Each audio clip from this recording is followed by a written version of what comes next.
It's Way Up with Angela Yee. I'm here. Way up. Mano's here. Yeah. All right, well, we have the most unfortunate news, and I know this shook everybody, but Malcolm-Jamal Warner has died in Costa Rica. He was only 54 years old. It was an accidental drowning that happened. They said he died of asphyxia after he was caught by a high current in the ocean. That's according to ABC News, and they found his body Sunday afternoon. I see that, it was said that he went out, didn't return for an hour, and that's when it turned into... He went out by himself? Yeah, but he was just swimming. You know, if you know how to swim, and they said there were bystanders' efforts to save him, but he had no pulse by the time authorities arrived. The first responder told reporters there was another man that was transported to a nearby hospital in critical condition. So devastating. Yeah, that's so sad, man. Now, recently he was on Melissa Ford's Hot and Bothered podcast, and he talked about his legacy on that podcast. Here's what he said.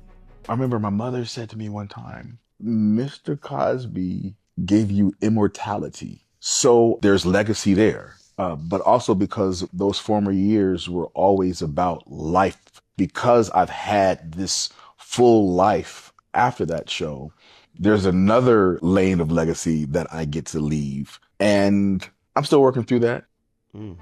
All right. In addition to that, Bill Cosby actually spoke. A spokesperson for him says that Bill Cosby is devastated. And here is what Cosby's spokesperson, Andrew Wyatt, said as a fan of The Cosby Show.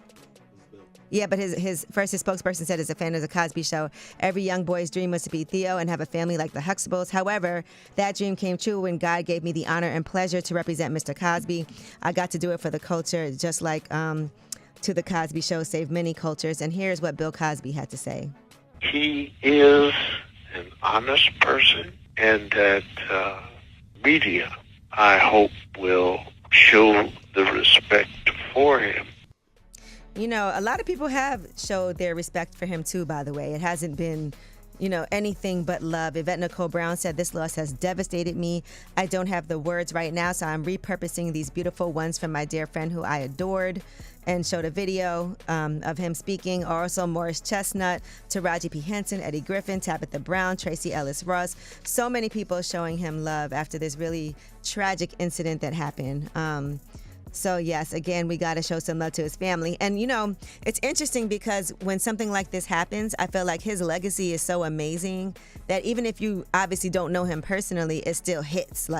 Right. Of course, because it feels like you knew him. Like, this is one of those iconic shows, iconic roles, and we all grew up off that. Yeah. I was sitting around wondering why we wasn't the Huxtables.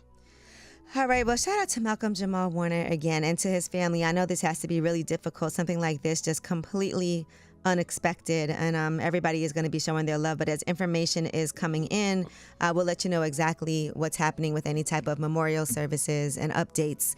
That is your Yee. When we come back, we have About Last Night. That's where we discuss what we did last night. I just got back from St. Martin, and it was one of my best friend's birthdays. It was a girls' trip, 10 of us. So I'll talk about it. It's Way Up.